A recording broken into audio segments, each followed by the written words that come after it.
Hello friends, मैं एकता शर्मा और आज हम कर रहे हैं पोएम इफ के क्वेश्चन आंसर। पोएम इफ जो कि रुडयार्ड किपलिंग के द्वारा लिखी हुई है।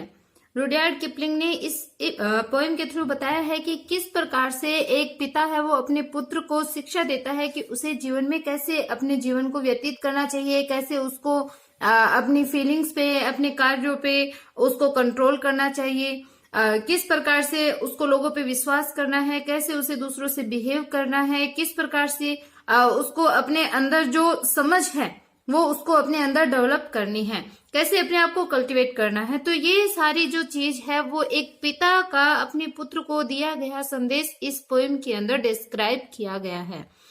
तो ये पोएम है वो एक पिता की अपने पुत्र को शिक्षा के बारे में बताती है। पूरी की पूरी पोएम है वो शिक्षा से भरी हुई है जो कि हर एक ह्यूमन बीइंग को अपने जीवन में अपनानी चाहिए। बहुत ही अच्छी अच्छी शिक्षा दी गई है। बहुत अच्छे से मैंने इस पोएम को आपको डिस्क्राइब किया था, आपको बताया था।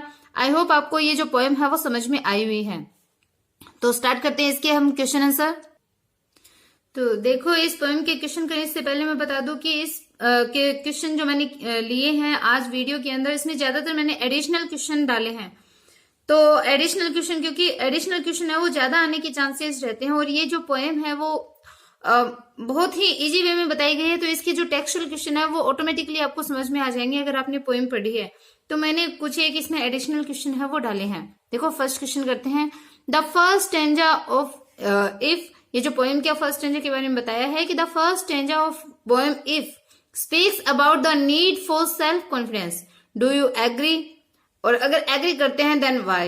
तो इसमें पूछा है कि जो फर्स्ट स्टेंजा है एक पोएम का वो सेल्फ कॉन्फिडेंस की आवश्यकता के बारे में बात करता है, उसके बारे में बताता है। तो क्या आप इस बात से एग्री है? और अगर एग्री है तो क्यों एग्री है? तो ये चीज हमें बतानी है।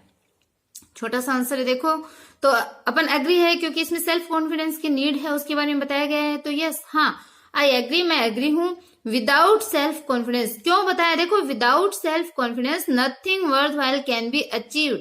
कि विदाउट सेल्फ कॉन्फिडेंस मतलब बिना सेल्फ कॉन्फिडेंस के नथिंग वर्थ वाइल मतलब जो इंपॉर्टेंट चीजें होती हैं, जो मूल्यवान जो चीजें होती हैं, तो उनको nothing worth while can be achieved. कि कोई भी जो वर्थ वाइल चीज है वो हम अचीव नहीं कर सकते अगर हमारे अंदर सेल्फ कॉन्फिडेंस नहीं है। तो वही बात हम बोल सकते हैं कि अगर आपको अच्छे परसेंटेज बनाने हैं तो अपने आप पे सेल्फ कॉन्फिडेंस है वो आपको रखना होगा।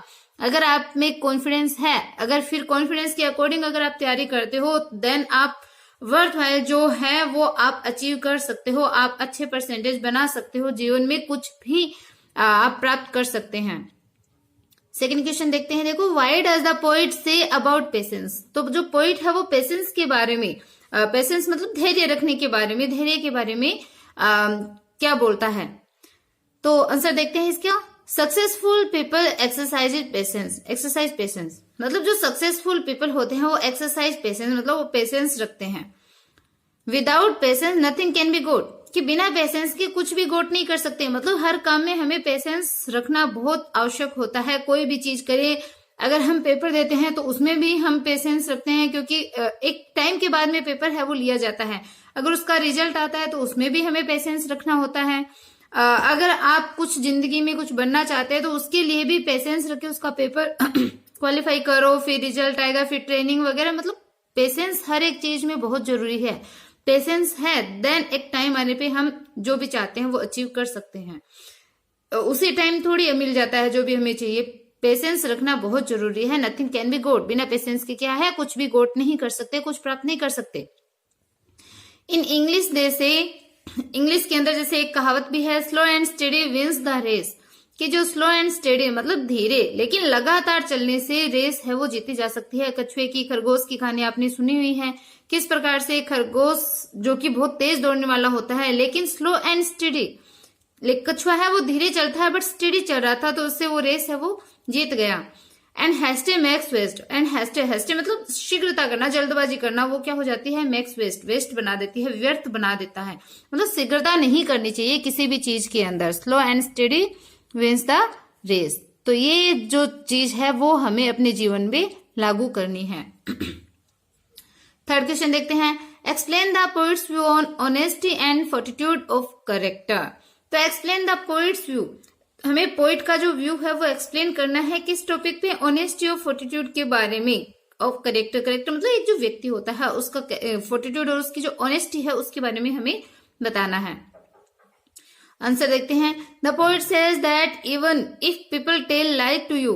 तो इसमें देखो पोइट ने बताया है कि इवन इफ, यदि people tell lies to you, यदि लोग तुमसे झूठ बोले तो नेवर फॉलो देयर एग्जाम्पल, उनके एग्जाम्पल को फॉलो मत करो। एंड स्टार्ट टेलिंग लाइज, और झूठ बोलना शुरू मत करो।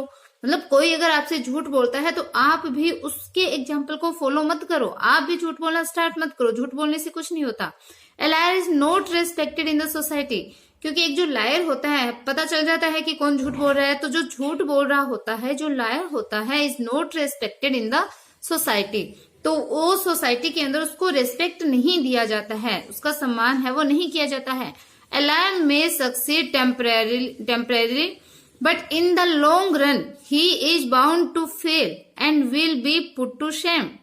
तो देखो, a liar may succeed temporary, एक जो लायर होता है वो मे सक्सीड मतलब वो सक्सीड हो सकता है, टेम्परेरी मतलब टेम्परेरी वो सक्सीड हो सकता है, परमानेंट नहीं होता वो। But in the long run, लेकिन जो लॉन्ग रन मतलब उसका जो लंबा जो लाइफ वे है, उसका जो जीवन काल है, उसमें क्या हो जाता है, he is bound to fail, वो फेल हो जाता है। And he will be put to shame, और वो शेमफुल भी हो जाएगा। एक टाइम आएगा, एक मतलब टेम्परेरी कोई चीज है उसमें सक्सेस मिल सकती है, लेकिन जो हमारा लाइफ स्पेन होता है वो लंबा होता है, तो उस लाइफ स्पेन को ही लॉन्ग रन के रूप में बताया है, उसमें वो फेल हो जाता है और वो शर्म का भागी भी वो बन जाता है, क्योंकि लोग उसको एक लायर के रूप में समझने लग जाते हैं, तो वो शेमफुल हो जाता है। नेक्स्ट क्वेश्चन करते हैं। What is the poet's approach to dreams and longings. तो इसमें पूछा है कि पोइट की अप्रोच पूछी है टू ड्रीम्स, ड्रीम्स मतलब स्वप्न होते हैं, लॉन्गिंग मतलब इच्छा होती है, तो जो ड्रीम और जो लॉन्गिंग्स है उस पे पोइट की क्या अप्रोच है, क्या उसकी पहुंच है, क्या उसकी धारणा है। तो देखो आंसर देखते हैं। It is good to dream but we should not let dreams become a master. तो इसमें बताया गया है अच्छी तरीके से, पिता ने अपने पुत्र को बोला है कि ड्रीम है वो लो, ड्रीम लेना अच्छी बात है, लेकिन ड्रीम्स को अपना मास्टर मत बनाओ। तो ये चीज बताइए कि is good to dream, dream लेना अच्छा है, बट लेकिन we should not let dreams become a master, हमें ड्रीम्स को अपना मास्टर नहीं बनने देना चाहिए। वी कैन हैव लॉन्गिंग्स, हम लॉन्गिंग्स रख सकते हैं, लॉन्गिंग मतलब जो इच्छा है वो रख सकते हैं, but we should never take crook path achieved, लेकिन हमें कभी भी जो क्रूक पाथ है मतलब जो टेढ़े मेढ़े रास्ते हैं उनको अचीव नहीं करना, achieve them. We can think but thinking is not a aim, is to act and achieve. तो देखो, वी कैन थिंक, हम सोच सकते हैं, बट लेकिन thinking is not a aim, जो थिंकिंग है सिर्फ सोचना ही हमारा एम नहीं है, is to act and achieve मतलब किसी भी कार्य को करने के लिए, एक्ट करने के लिए, अचीव करने के लिए, प्राप्त करने के लिए सिर्फ सोचना ही हमारा जो एम है वो नहीं होता। तो दो तीन चीजें बताइए। देखो, ड्रीम ले, लेकिन ड्रीम को अपना मास्टर मत बनाओ, इच्छाएं रखो, लेकिन उन इच्छाओं को पूरा करने के लिए जो क्रूक पाथ है उनको अचीव नहीं करना, उन टेढ़े मेढ़े रास्ते को नहीं अपनाना है, हमें एकदम अपने वे को सीधा रखना है। हमें जो करना है, जो प्राप्त करना है, जो इच्छा हमारी है उसको हमें सीधी रखनी है, टेढ़े मेढ़े नहीं जाना। हमें सोचना है, सोचना अच्छी बात होती है, सोचो, लेकिन उस सोच को ही लक्ष्य नहीं बनाना। तो तीन चीजें इसमें पोइट ने हमें बताई है। देखो नेक्स्ट क्वेश्चन करते हैं। The poet believe that success comes from self control and a true sense of the value of things, express your views on this. तो देखो एक लाइन बोली है पोइट ने कि पोइट है वो विश्वास करता है कि success comes from self control, जो सक्सेस है, सफलता है, वो अपने आप को कंट्रोल करने से आती है। And a true sense of the value of things, और किस चीज से ट्रू सेंस है, किसकी true sense, the value of things मतलब चीजों की जो वैल्यू है उसके एक सच्ची सेंस से, समझ से और अपने आप को कंट्रोल करने से सक्सेस आती है। तो इस पॉइंट पे आपको अपने व्यू है वो बताने हैं। किसके व्यूज पूछे हैं इसमें, रीडर्स के व्यू पूछे हैं, जो स्टूडेंट है जो आंसर देने वाला है उसके व्यू पूछे हैं। तो आप अपने व्यू दे सकते हो। देखो मैंने तो अपने व्यू डाले हैं। I fully agree with the poet's view on this aspect, कि इस एस्पेक्ट्स पे, ये जो पहलू जो पोइट ने बताए हैं इनके ऊपर मैं, ये जो पोइट के व्यू है उस पे मैं फुली एग्री हूं। Success comes from self control and a true sense of the value of things, ये वही लाइन आगे same. We should know that all that है वो दो बार लिख दिया मैंने, एक बार का आप कट कर दो।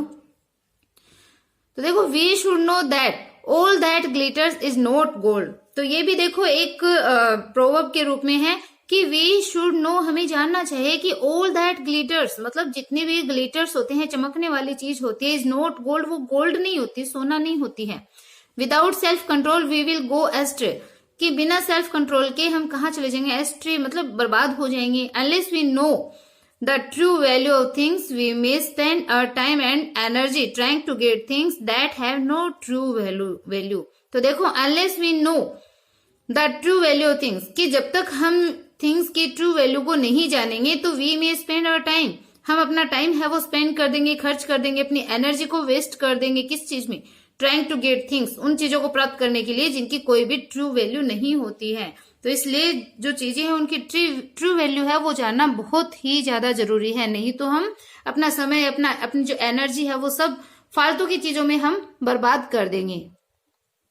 नेक्स्ट क्वेश्चन देखते हैं। देखो पोइट की लाइन है, never breathe a word about your loss, what impression do you get about the poet when you read this.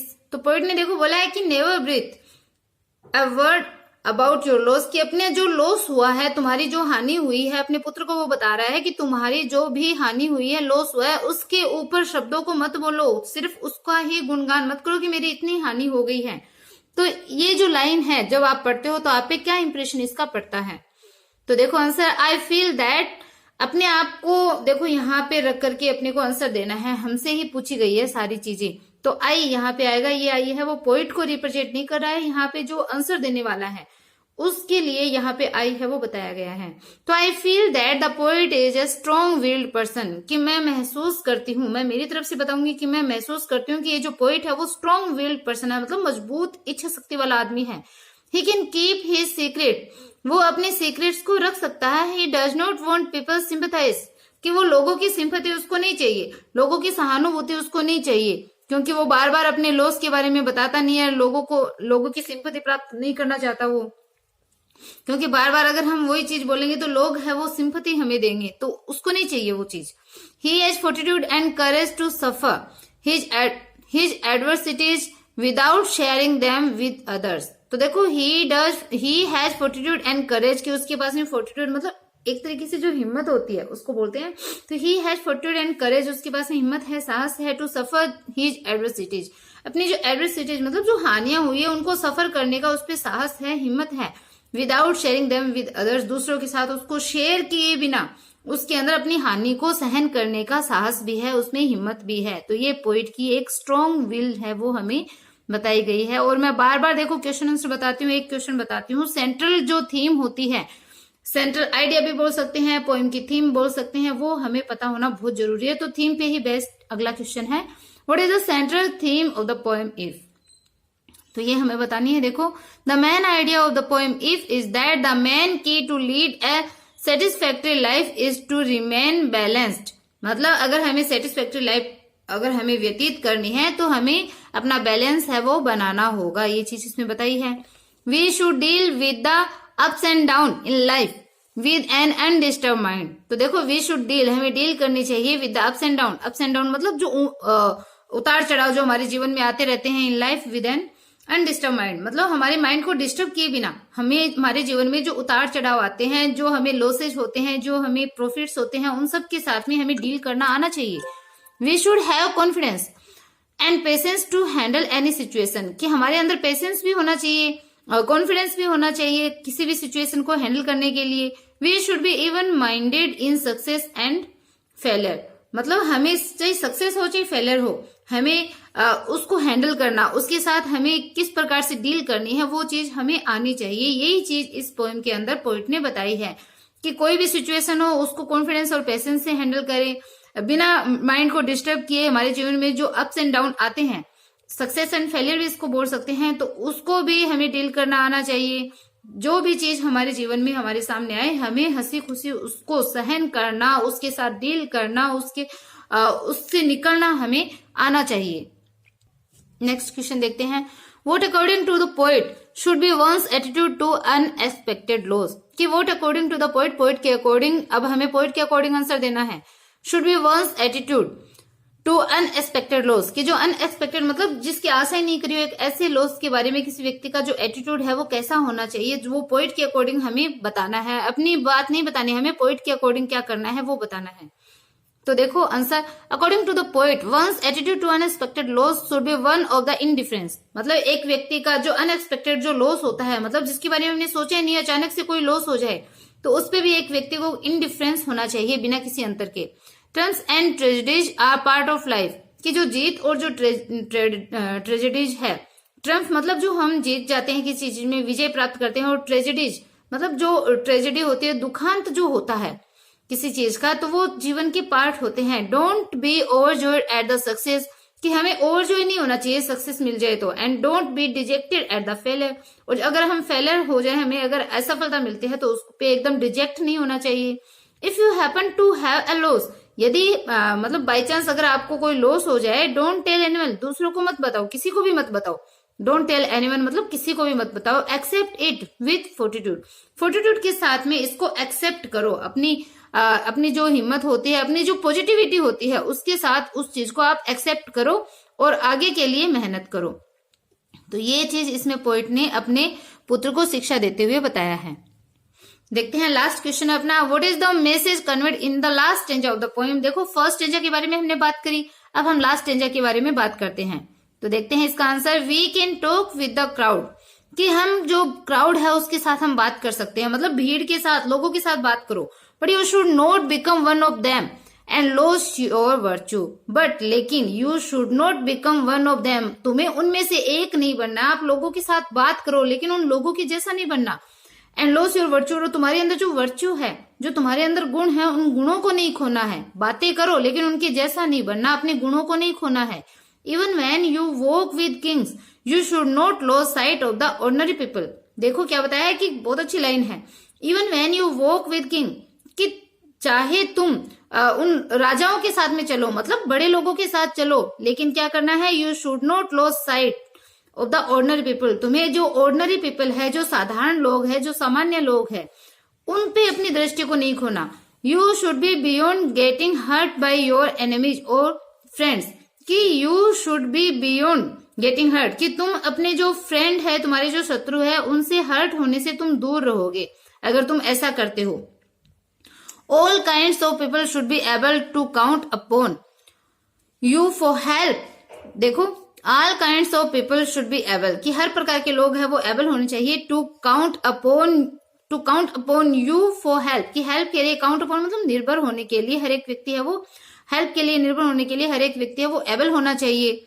You should forgive and never rush to punish the offender, कि you should forgive, तुम्हें forgive करना आना चाहिए, तुम्हें क्षमा करना आना चाहिए। Never rush to punish the offender, जो ऑफेंडर है मतलब जो विरोधी लोग हैं, उनको पनिश करने के लिए तुम्हें जल्दबाजी नहीं करनी चाहिए।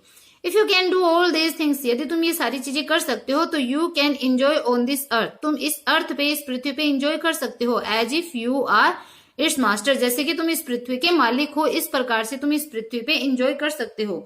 मतलब हमें अपने गुणों को नहीं खोना, हम चाहे बड़े लोगों के साथ रहें लेकिन हमें साधारण लोगों से अपने आप को बनाए रखना है। लोगों के साथ बात करो लेकिन उनके अंदर जो विरोधी भावनाएं होती है, जो अवगुण होते हैं, वो हमें नहीं अपनाने।